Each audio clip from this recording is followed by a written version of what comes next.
প্যাকেজিংয়ে কিছু টাকা বাঁচানোর জন্য আমি এত বড় রিস্ক নেই না। নমস্কার বন্ধুরা, আমি অরিজিৎ।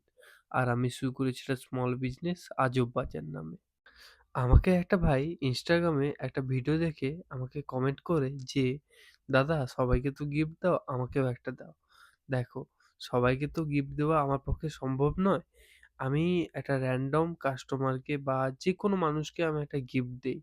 এবার তোমার বাড়িও হতে পারে। ভাই তারপরে আমাকে একটা নিয়ন সাইনবোর্ডের অর্ডার দেয় ক্যান্ডি নামে। আমি ১ম ভেবেছিলাম এই নামটা হয়তো ভাইয়ের কারোর হতে পারে। কিন্তু এটা একটা ভাইয়ের কুকুরের নাম। তো সেটা শুনে তো আরো ভালো লাগলো।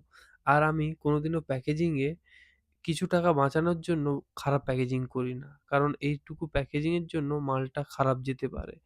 আর যারা এই ধরনের সাইনবোর্ড অর্ডার করতে চাও স্ক্রিনে দেওয়া নাম্বারে যোগাযোগ করো। দেখা হচ্ছে পরের ভিডিও। ততক্ষণের জন্য টাটা। अजब बाजार बिछा